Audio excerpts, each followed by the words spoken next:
With 3D art, shading is absolutely everything. If you don't know how to control and edit, manipulate your vertex normals, then you may have a hard time sometimes getting nice, clean results.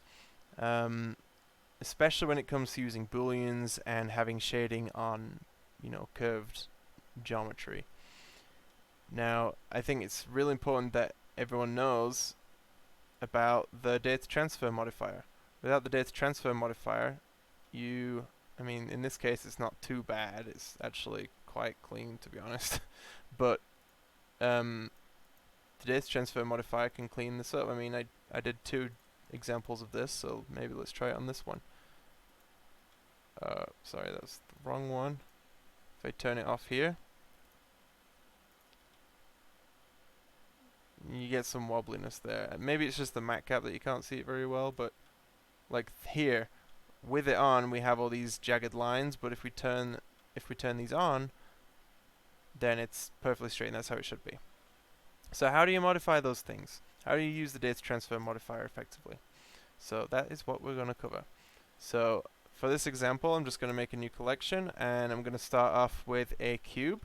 And in edit mode, I'm going to bevel it, make sure I hit C to clamp, and I'm just going to pull up. Oh, I really should change the matcap, but I'm going to pull up the segment amount up to something like that, whatever. And then finally, with everything selected, I'm just going to merge by distance, or I don't know how you do that anymore. So press M and by distance. And let's change the matcap, something a bit more friendly. Okay, now let's shade smooth. Perfect. Next, we need a cylinder, and this cylinder's fine. I'm going to pull this out. Oops, got some weird axis there. And then rotate that on the Y. And scale it down, just so it's poking through.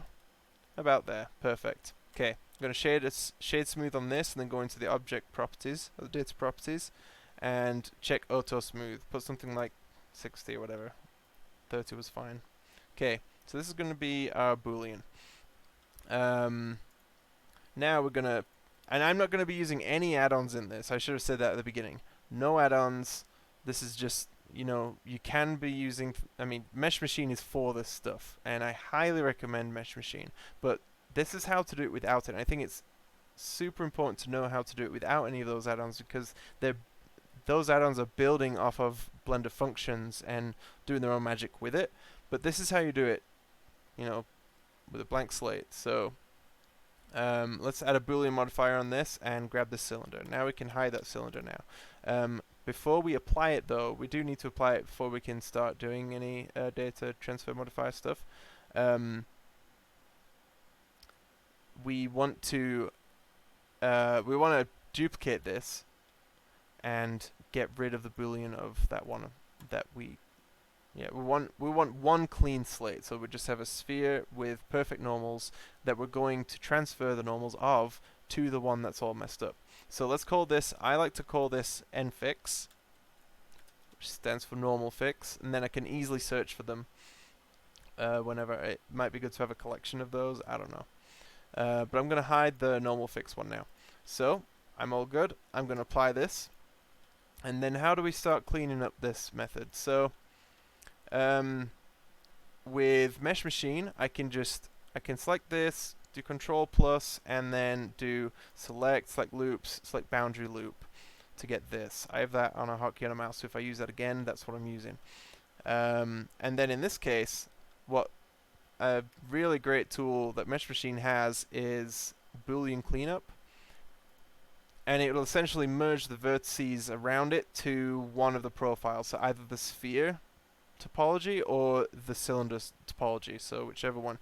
And we can scroll up and down to change the sides, so I can have the sphere side as we see, and if I scroll again, it conforms to the Boolean side, or the cylinder side, and that's the one we want because that has the better profile. So let's go ahead and just click, and that's how I would do that. But if you're not doing that, then you'd have to just, if you're not using the tool, then you would have to manually just go in here and just connect them one by one. Okay, that's how you would do it. So I guess I am using tools, but I'm also showing you how to do it without add-ons or anything like that. So conform to... And first off, I think it's good to do a merge by distance. And just do a general, cleanup here, just in case there are overlapping ones. And then I'll go out and do everything here.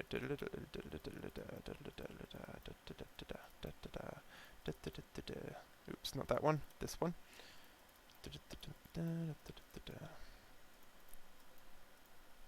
That one there. That one there. I'm only paying attention to the cylinder. Okay, perfect. I think we're good. Now, the next step is we want to create like a chamfer to separate if we need two different vertices here to when we're doing our data transfer modifier. If we just do it like this, we want vertices that just belong to this cylinder's normals, and then another one that's just focused on the sphere normals, but we need separate vertices to put in different vertex groups for separating that. So I can just hit select the boundary loop and Control B. It's going to bevel it, change my segment to just 1. Clamp overlap's going to be on. Just hit C again and it's okay. Like, you're going to make a mess, it's fine. I'm just going to leave it like that. Okay, pretty messy. Now, Mesh Machine is a great tool for this too, which is called chamfer, and it's built for this kind of thing. And it does it in a very clean way. I like to just click and then press F9 to bring up this. And we can have it merge to things so that it automatically kind of cleans those things up. I mean, this is such a time saver, but you can do it without, without Mesh Machine. So I'm going to select that. I'm going to turn on loop slide to be. This is one of the problems too. It just gets kind of wonky. It's really annoying to clean up, but you can do it, and I'm going to do it the annoying way just for this video. But Mesh Machine takes care of a lot of those annoying things. So I'm just going to hit loop slide, leave it off, sorry, and just verify that there's no incredibly wonky geometry from it. The topology is a little bit wonky all over the place, that's fine, but if we don't have any poking out ones, then we're okay. So in this case, we're fine. So then what I would do is just come here and you just merge these the same way. We have an edge here. I'll get rid of this edge. There we are. Merge that one up there. Merge that one there. Just keep on going. This is exactly why people use Mesh Machine, is for things like this. It's such a time saver. And you would, if you're doing a lot of hard surface, you would be wise to use it. Most people that come over to Blender, and I've asked people, is they use Blender mostly for hard ups, box cutter, Mesh Machine, decal machine, like all those great tools. So there's a reason those add-ons are so popular, and it would be wise for you to know how to use them. But for this thing, they're not required. Ugh. I'm just going to do it the annoying way to demonstrate how you would do it. I already showed you how you would do it using that tool, and I mean, this just goes to show how much time you can actually save by just using that tool. So there we go, and let's see, I'm just gonna pull these things up just to give them a little bit more space, like this. Anything that's drastic like this I'm going to pull back too. This is an interesting one right here. So we just don't want any like dramatic changes in the topology direction. Just want to keep everything relatively uniform. It's just better on the shading. Okay. I think that is the most of it. Just one more check. Look all the way around. Yeah, that's probably good enough. Okay. So now what we need to do is we need to define two different vertex groups. One vertex group for the cylinder Boolean that we did, and another vertex group for the sphere. So let's go ahead and do that. What I would do is I can just, I mean, this is a, you know, okay, I'll just go ahead and do it. So I'll select this and then Control plus to expand that, and then once I've got this whole selection here, then I'm going to expand it just a couple more times. About that much should be good. You basically just want everything that is any curvature, any normals that are being affected by this Boolean thing that we did. And you can see here that it's not super clean here either, but that's not going to matter when we get everything on here. At least not too much if we do it right. So, let's make a new... and these two vertex groups come from the Mesh Machine tool. They automatically assigns those things, which is great. Anyway, so for this side, you just want to call it like sphere. Now we just assign everything instead of just, you know, clicking off all these things. I mean, I guess in this case it's not that hard. But what I was going to do is just, you know, select this again and just scroll up again, or Control plus and then remove. Oh, sorry, we just want to remove this much. So that all that's left is, if we go into vertex mode, we want all of this just on the outside of this chamfer that we've made. Okay, next we need another vertex group, which is just the cylinder. Let's call it actually Boolean. And we'll grab that and select just these bits. So then if we select it again, oh, we didn't assign it. I press select. I do that all the time. So if we select that, that's the Boolean side. And if we select the sphere, it's just the outside of that. Perfect. Now we can use Edit Transfer Modifier. So I'm going to come out of edit mode so I can just see clearly what's going on. So the first thing we want to do, our first data transfer modifier, we want to, let's correct the sphere side. So our source object is going to be right here, our nfix object.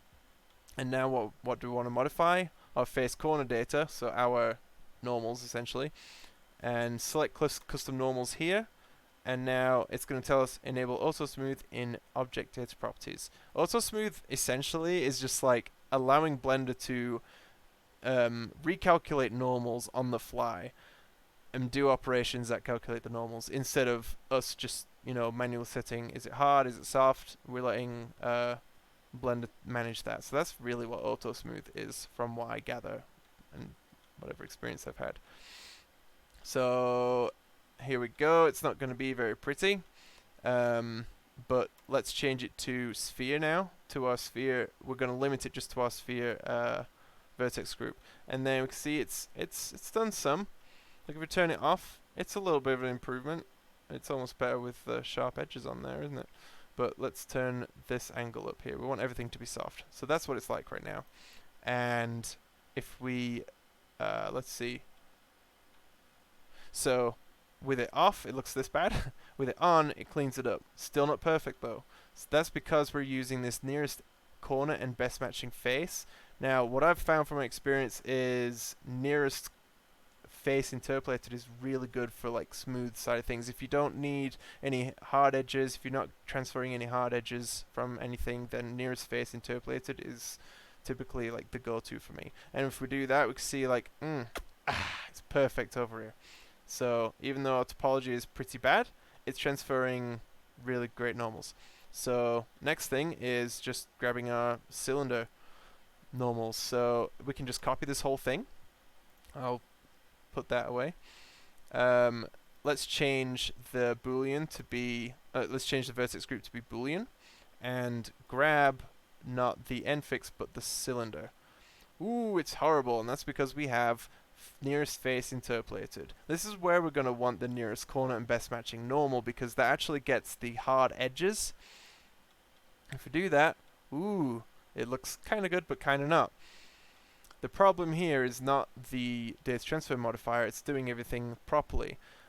Our cylinder, we're getting the normals from our cylinder, and our cylinder's normals are pointing outward, so it's an outward facing thing. But here we have this we have the cylinder inset here, so our normals need to be pointing inward. So all we have to do is just take our cylinder and invert the normals so everything's facing inward, and that should fix it. So I'll just take this over here, select my cylinder, and then Alt-N to bring up that and flip it. Now if I hide that, that gives us a good result. We're seeing some problems here on the bevel here, but we're going to fix that. So let's go over into edit mode again, and we can actually enable these so then we can see them in edit mode. Then that'll give us a clear picture of what's going on. So Mesh Machine again, this is how I would do it. And Mesh Machine has tools too to transfer normals like that. Through stashing, it's called. You stash basically the object that you would, otherwise save, but it'll save like all the object in like a stash, and then you can use that stash to project the normals on. I came up with this method before I even knew about how that worked. So this is just one way to do it without using Mesh Machine. But Mesh Machine has another tool as well. Like this is just struggling to average the normals from our sphere side to the cylinder side. It's just struggling with such a big gap. So we need to help it out, and let's give it some actual geometry there. Now if I was to use Mesh Machine, I would use something like Fuse and let that handle it there. Getting some issues here though. But if you don't have Mesh Machine, this is how you would do it. So you can just select this right here, like make a basically just make an edge in there. And then I'm gonna hit Alt S to pull it out, and then you can bevel this if you want. Something you can do though to keep it non-destructive for a little bit is put a Bevel Modifier on, set the limit method to weight, and set the bevel profile to %, and then we'll pull this % up to 100%, and let's give this edge a weight now. So now with a weight and change our segments amount, now we can easily control this this bevel right here. And we're not going to get clear normals right at the beginning because there's double normals right here. So I mean double vertices right here, so the normals are getting kind of shared. But we just get it to a point that we want. 5 segments seems to be working really well. And then we can just hit apply now. So with that applied, we need to see what our